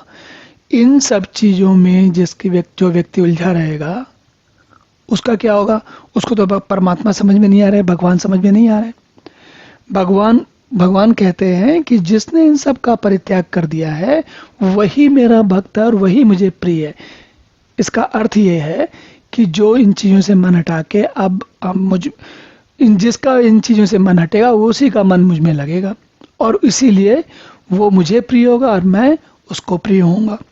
चलिए अब अगला श्लोक देखते हैं। हरि ओम। अब इस श्लोक में भगवान कहते हैं, यह न हृष्यति न द्वेष्टि न शोचति न कांक्षति, शुभाशुभ परित्यागी भक्तिमान यह सह में प्रिया। देखिए, जैसे पिछले श्लोक में भगवान ने बताया कि जो सारे आरंभों का परित्यागी है वह मेरा प्रिय है। अब कहते हैं जो न कभी हर्षित होता है, न द्वेष करता है, न शोक करता है, न कामना करता है, तथा जो शुभ और अशुभ संपूर्ण कर्मों का त्यागी है, वह भक्ति युक्त पुरुष मुझको प्रिय है। तो जब सबसे पहली बात हम देखते हैं, जो न कभी हर्षित होता है और न द्वेष करता है, न शोक करता है, न कामना करता है, तो हम में से अधिकांश व्यक्ति सोचेगा कि सारा जीवन हम हर्ष के लिए, उल्लास के लिए, सुख के लिए तो चेष्टा करते हैं, और भगवान कह रहे हैं कि जो न कभी हर्षित होता है। अगर मैं हर्षित भी नहीं होऊंगा तो मैं कर क्या रहा हूं, क्यों कर रहा हूं ये सब काम? द्वेष नहीं करता हूं, शोक नहीं करता हूं, कामना, शोक नहीं करता हूं, यहां तक तो समझ में आता है। कामना ना करूं, अरे जब कोई कामना ही नहीं होगी तो जीवन कैसा? और कामना को हम क्या समझते हैं? क्योंकि हम जानते हैं कि हम सभी की कामनाएं, इच्छाएं ही तो हमें आगे आगे ले जाती हैं। अगर इच्छाएं ना हो तो कौन ज्यादा पैसे कमाएगा? ज्यादा इच्छाएं ना हो तो कौन बड़े से बड़े पद की इच्छा करेगा? ज्यादा इच्छाएं ना हो तो कौन चाहेगा कि उनकी, ऐसा कौन होगा जो चाहेगा कि संतानें अच्छा करें, उसके पास अच्छा घर हो, उसके पत्नी पति जो भी हैं वो उसके साथ सुखपूर्वक रहें? ये क्या है? ये सारी इच्छाएं। और अगर ये इच्छाएं ही नहीं है तो मानव जीवन का क्या अर्थ क्या है? तो सामान्य व्यक्ति, हम सब यही सोचते हैं कि जीवन तो इन्हीं चीजों का नाम है। क्या? नई से नई इच्छा, नई से नई चीजों की आकांक्षा, उनके पीछे उनके लिए प्रयास करना। क्योंकि अगर आकांक्षा नहीं, प्रयास नहीं, तो जीवन तो बिल्कुल ही निष्क्रिय हो जाएगा। चलिए, ये तो समझ में आता है कि द्वेष ना करें, शोक ना करें, ये तो समझ में आया। अशुभ संपूर्ण कर्मों का त्याग कर दें, ये भी समझ में आया। लेकिन शुभ कर्मों का भी त्याग कर दें, तो ये क्या बात हुई? भगवान ऐसा क्यों कह रहे हैं? भगवान ऐसा इसलिए कहते हैं क्योंकि चाहे शुभ कर्म हो, चाहे हर्ष हो, और चाहे कामनाएं हो, वो सभी हमें बांधती हैं। हर्ष होने में कोई समस्या नहीं है। अगर आपको हर्ष होने में, अगर शोक होने में समस्या दिखती है तो हर्ष की समस्या भी दिखनी चाहिए। क्या है हर्ष की समस्या? एक बार हर्ष का लालच हो गया तो अब जीवन भर आदमी क्या कामना करता है कि मेरे पास शोक ना आए, हर्ष ही हर्ष आए। तो बंधन किस बात का है? बंधन इस बात का है कि दुख नहीं हो और मैं हमेशा हर्षोल्लास में जीवन व्यतीत करता रहूं। आपने अपने संपूर्ण जितना भी जीवन आज तक का आपका है, चाहे वो 15-20 साल की उम्र के व्यक्ति का हो या आप 85 साल के, 90 साल के हो रहे हो, ऐसा आपने जीवन में एक भी नमूना देखा हो, एक भी व्यक्ति देखा हो जिसको कभी ऐसा हो कि जिसको कभी हर्ष ना हुआ या कभी भी दुख, शोक ना हुआ हो? हमको सबको होता है। हम में से कोई ऐसा है जो बचता नहीं है। भगवान केवल इतना कह रहे हैं कि जो कुछ जीवन में चलता है उसे, वही हमारे जीवन का अभिन्न अंग है। यदि हर्ष नहीं होगा तो शोक का कोई अर्थ नहीं, और अगर शोक के समय में आपको हर्ष की याद नहीं आएगी तो आप कैसे काम चलाओगे?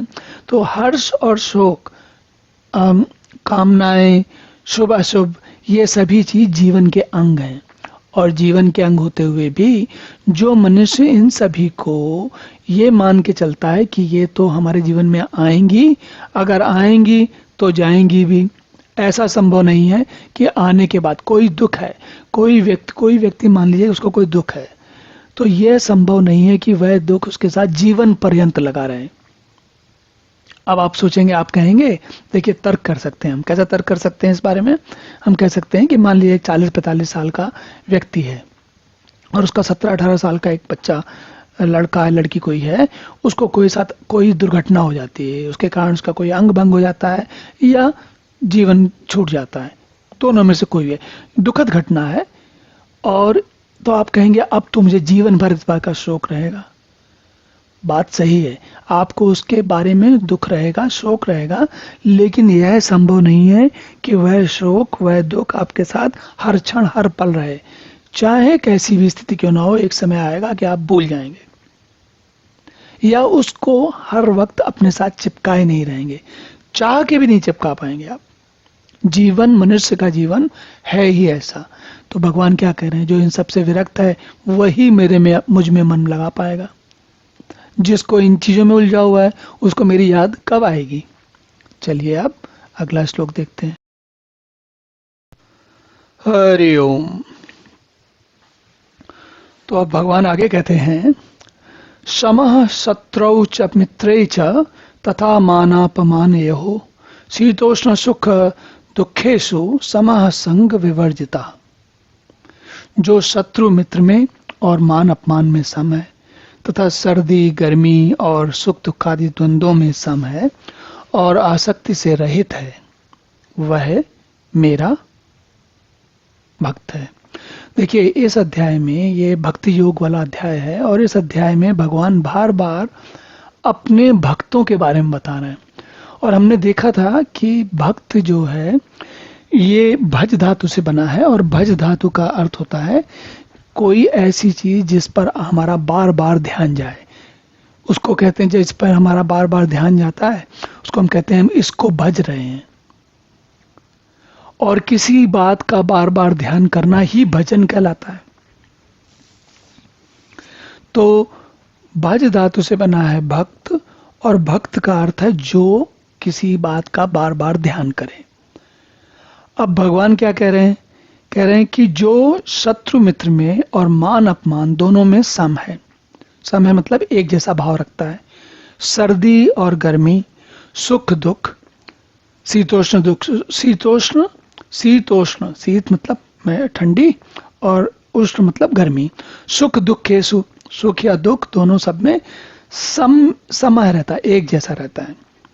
और संग विवर्जिता, संग विवर्जिता मतलब आसक्ति से रहित है। संग, किसी के संग से वो विवर्जित है, मतलब किसी के साथ संग कर में रहना उसे विवर्जित है। यहाँ किसी का मतलब व्यक्ति की बात नहीं है, व्यक्ति की बात भी हो सकती है, लेकिन यहाँ विशेष जो अर्थ है वो ये है कि आसक्ति, इच्छाओं से दूर रहता है।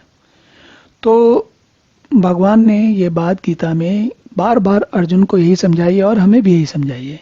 क्या? कि आसक्ति छोड़ो, कर्म फलों से। आसक्ति किस बात में? कर्म फलों में। और भगवान ये कभी नहीं कहते। देखिए, अर्जुन क्या कह रहे हैं, अर्जुन ने शुरुआत में कहा कि भाई ये तो इस युद्ध में तो बहुत गड़बड़ होने वाला है, सारे लोग मेरे हाथों मरने वाले हैं, या मेरे सारे प्रियजन मरने वाले हैं, तो इसके कारण मैं युद्ध नहीं करूंगा। अर्जुन क्या कह रहे हैं? अर्जुन कह रहे हैं कि जो मुझे काम करना है वो मैं नहीं करूंगा। और भगवान कह रहे हैं कि भाई तुम्हारा जैसा स्वभाव है, तुम बगैर काम के रह नहीं पाओगे। जब रह नहीं पाओगे तो अगर आप ही चले भी जाओ तो थोड़ी देर के बाद परेशान हो गए, अगले दिन परेशान हो गए, 5 दिन के बाद परेशान हो गए, साल भर के बाद परेशान हो गए। तुम्हारा स्वभाव यही है करने का, तुम यही करो। केवल वो ये कह रहे हैं कि जो कुछ करो उसमें आसक्त मत हो, उसमें अटको मत। और शत्रु और मित्र, मान और अपमान, और शत्रु और मित्र में भेदभाव ना हो, ऐसा करना बहुत कठिन होता है। हमारी स्वाभाविक जो प्रतिक्रिया होती है वो क्या होता है, शत्रु नहीं अच्छा लगता और मित्र में अच्छा लगता है। मित्र को हम चाहते हैं हमारे साथ हमेशा रहे, और जो शत्रु है वो हमें लगता है कि वो दूर रहे या उसको हानि हो जाए। तो शत्रुओं और मित्रों के बीच में समभाव रहना बहुत कठिन है। इसी प्रकार मान और अपमान को एक जैसा मान ले, अरे ये तो बहुत बड़ी बात हो गई, इतनी बड़ी बात हो गई कि हम सोच भी नहीं सकते। न जाने कितने लोग हैं, उनकी सारी जिंदगी भर वो मान या अपमान के कारण त्रस्त रहते हैं। कहीं मान नहीं हुआ और कहीं अपमान हो गया। यही तो समस्या है, जीवन भर यही समस्या हमें घेरे रहती है। भगवान कह रहे हैं इसको छोड़ दो। क्यों छोड़ दो? इसको नहीं छोड़ोगे तो तुम मुझ में तो कभी ध्यान लगा ही नहीं पाओगे। तो भगवान कहते हैं मेरा भक्त वही है जो इन चीजों को छोड़ चुका है। चलिए अब अगला श्लोक देखते। हरि ओम। तो भगवान अब आगे कहते हैं तुल्य निंदा स्तुति ही मौनी संतुष्ट येन केंचित अनिकेता स्थिरमति भक्तिमान में प्रिय नर। तो भगवान कहते हैं कि जो निंदा स्थिति को समान समझने वाला, मननशील और जिस किसी प्रकार से भी शरीर का निर्वाह होने में सदा ही संतुष्ट है और रहने के स्थान में ममता और आसक्ति से रहता है, वह स्थिर बुद्धि भक्तिमान पुरुष मुझको प्रिय है। तो भगवान कह रहे हैं ऐसा नर मुझे प्रिय है, ऐसा व्यक्ति मुझे प्रिय है। ऐसा नर, यहाँ नर का अर्थ नर और नारी वाला नहीं है, यहाँ पर नर का अर्थ है मनुष्य जाति, मनुष्य, कोई भी मनुष्य। तो भगवान कह रहे हैं कि ऐसा भक्त मुझे प्रिय है जो निंदा और स्तुति दोनों को समान समझता है, मननशील है। मननशील का अर्थ क्या होता है? जिसका मन मद भक्ता, मेरी भक्ति में लगा रहता है, और जिसका शरीर के निर्वाह में इतना ध्यान तो आवश्यक है कि शरीर चले, लेकिन ऐसा नहीं है कि दिन भर सुबह शाम हर समय हर क्षण वो शरीर के निर्वाह की चिंता कर रहा है। और रहने के स्थान में भी जिसको ममता नहीं है, आसक्ति नहीं, जैसे हमने पहले कहा कि किसी ने बहुत अच्छा मकान बनाया, घर बनाया, तो अब 40-50 साल के बाद जब वो जीवन छोड़ने का समय आया तो क्या हो रहा है? घर की जो आसक्ति है वो जीवन को छोड़ने में मुश्किल हो रही है। शरीर जर्जर हो गया है, लेकिन मृत्यु के मन ये करता है व्यक्ति का कि अभी और थोड़ा समय दी जाए, या हम अपने बच्चों का ठीक से इंतजाम कर जाएं, ऐसा कुछ मन में विचार आते रहते हैं। तो भगवान कह रहे हैं कि जो रहने के स्थान में ममता और आसक्ति से रहित है, संतुष्ट हो ये इनकी अनिकेता, जिसको निकेत मतलब घर से बहुत ज्यादा आसक्ति, कोई आसक्ति नहीं है। स्थिरमति जिसकी बुद्धि मतलब स्थिर रहती है। बुद्धि स्थिर रहने का अर्थ यहाँ पर है जिसकी हम में से कई लोगों की बुद्धि भटक जाती है। किस चीज में भटक जाती है? आसक्ति में भटक जाती है, जीवन के प्रसंगों में भटक जाती है। क्यों भटक जाती है? हम उनमें इतने उलझ जाते हैं कि हम भूल जाते हैं कि परमात्मा की तरफ भी ध्यान देना है, ध्यान ही नहीं रहता। तो स्थिर बुद्धि, जिसको ये ध्यान रहे, ऐसा भक्त मुझे प्रिय है। और जब भगवान कहते हैं ऐसा भक्त मुझे प्रिय, उसका अर्थ ये होता है कि ऐसे भक्त का ध्यान मेरी तरफ जाता है। कैसे जाता है? मुझे प्रिय इसलिए तो मेरी तरफ जाता है। तो अब अगला श्लोक देखते हैं। हरि ओम। अब भगवान आगे कहते हैं ये तु धर्म्यामृतम इदम यथा उक्तम पर्युपासते श्रद्धानाम मत्परमः भक्तः ते अतीव में प्रिया। अब इस अध्याय के भक्ति योग वाले अध्याय के अंतिम श्लोक में भगवान क्या कहते हैं कि जो श्रद्धा युक्त पुरुष मेरे परायण होकर धर्म्यामृतम, इस अधर्ममय अमृत को यथोक्तम पर्युपासते, उसको जो ध्यान पूर्वक क्या करते हैं, बार बार उसका स्मरण करते हैं, उसका सेवन करते हैं। श्रद्धा नाम मत परमा, जो मुझ में परम भक्ति, परम श्रद्धा, ऐसे भक्त मुझे अतीव प्रिय हैं, मुझको अतिशय प्रिय हैं। अब देखिए, हमने पहले भी समझा, इसी बात को एक बार पुनः समझते हैं। भगवान क्या कह रहे हैं? भगवान ये कह रहे हैं कि जो लोग भगवान को, वो लोग प्रिय हैं जो उनमें ध्यान लगाते हैं। पूरे अध्याय का जो सार है वो केवल इतना है कि भगवान बार बार अलग अलग प्रकार समझा रहे हैं कि भाई जीवन की बाकी चीजों में पहले शुरुआत करके आरंभ में थोड़ा थोड़ा ध्यान लगाओ, फिर उसकी गहराई में जाओ, और जो भगवान कह रहे हैं जो श्रद्धा युक्त होकर, मेरे परायण होकर, पूरा मुझ में ध्यान लगाकर निष्काम प्रेम भाव से, मतलब प्रेम तो भगवान से है। भगवान से क्या, देखिए प्रेम जो है, एक होता है काम में प्रेम, मतलब जो इच्छा से, कामना से किसी किसी से प्रेम किया जाता है। वह प्रेम किसी व्यक्ति से भी हो सकता है, वस्तु से भी हो सकता है। भगवान कह रहे हैं कि मुझसे निष्काम प्रेम भाव रखो। भगवान ये कह रहे हैं कि मुझसे भी जो प्रेम भाव है उसको भी काम में मत रखो, बल्कि वो ये कह रहे हैं कि जो कुछ भी ये है इसको धर्ममय अमृत को निष्काम प्रेम भाव से सेवन करते रहो। मतलब इस धर्म रूपी जीवन से, जैसे अर्जुन के लिए क्या धर्म है, अर्जुन का धर्म है, अर्जुन क्षत्रिय हैं, अर्जुन को जीवन अपने आसपास जो आताई हैं, जो अधर्मी लोग हैं, अर्जुन इतने बड़े योद्धा हैं, उन्होंने जीवन भर अपनी युद्ध कला का अभ्यास किया है, पारंगत हैं, तो उनका धर्म है कि अधर्मी लोगों को दुनिया से हटाएं और इस काम को करते समय मन में निष्काम भाव रखें। तो भगवान कह रहे हैं जो जीवन के कर्म है उनमें भी निष्काम भाव, और मुझ में, जब देखिए भगवान में कामना होने का अर्थ, अगर हम कई बार बाल बुद्धि के लोग जो होते हैं, हम क्या करते हैं, हम भगवान की जब कामना की बात करते हैं, भगवान की भक्ति की बात करते हैं, तो भगवान के जैसा ये चित्र दिख रहा है इस प्रकार मनुष्य रूप में कामना करते हैं, कल्पना करते हैं, फिर हम उस भक्ति के बारे में सोचते हैं और हम उसी को भक्ति समझते हैं, उसी को भगवान समझते हैं, उसी के चक्कर में उलझ जाते हैं। भगवान ये नहीं कह रहे हैं, भगवान ये कह रहे हैं कि मैं जैसा हूँ उसी को, उस वास्तविक स्वरूप को जो उन्होंने विश्व रूप में दिखाया था, उस वास्तविक स्वरूप को हृदय में धारण करते हुए धर्म में अमृत को निष्काम भाव से सेवन करते हैं, वे वक्त मुझको अतिशय प्रिय। अतिशय प्रिय का मतलब है वो उनके ही मुझ तक पहुंचने की स्थिति उत्पन्न होने की स्थिति बनेगी, सब लोगों के लिए तो बनेगी नहीं। तो भगवान कह रहे हैं अतिशय प्रिय वही है जो ऐसे लोग हैं। तो हमने भी ये इस अध्याय का आखिरी श्लोक देखा है। अब इसके बाद यहाँ पर ये भक्ति योग वाला अध्याय समाप्त होता है।